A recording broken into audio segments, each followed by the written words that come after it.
ఈ విధముగా మనుష్యులతో నిండి ఉన్న రాజ్య మార్గములో వస్తున్న పురోహితులు వశిష్ఠులు వారు ఆ జనసమూహముని ఒక పక్కకి చేసుకుంటూ నెమ్మదిగా తన రాజమందిరానికి చేరినారు.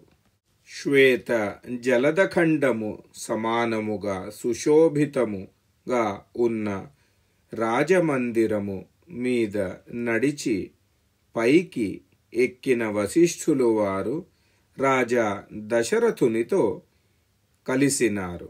ఏ విధముగా బృహస్పతి దేవరాజు ఇంద్రునితో కలుస్తారో అదే విధముగా మహారాజు దశరథులు వారు వశిష్ఠులు వారిని చూసి సింహాసనమును విడిచి లేచి నుంచున్నారు.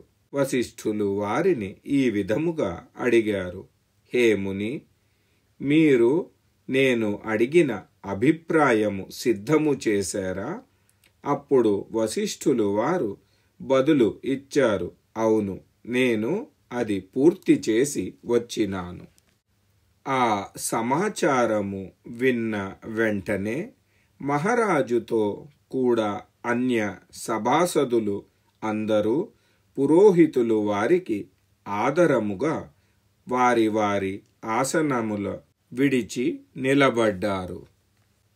తదనంతరము గురు వశిష్ఠులు వారి ఆజ్ఞ తీసుకొని రాజా దశరథుడు వచ్చిన జన సముదాయానికి వీడ్కోలు చెప్పి పర్వత గుహములో వెళుతున్న సింహము వలె తన అంతఃపురములో ప్రవేశించారు.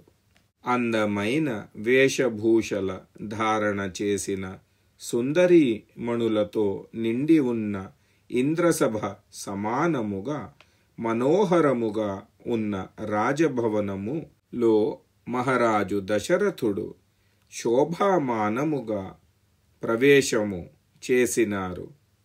ఏ విధముగా చంద్రుడు తారల మధ్య ఆకాశములో పదార్పణ చేస్తారో అదే విధముగా.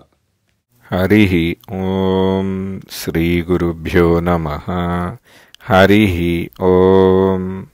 ఇత్యార్షే శ్రీమద్ రామాయణే వాల్మీకీయే ఆదికావ్యే అయోధ్యాకాండే పంచమః సర్గః సంపూర్ణం.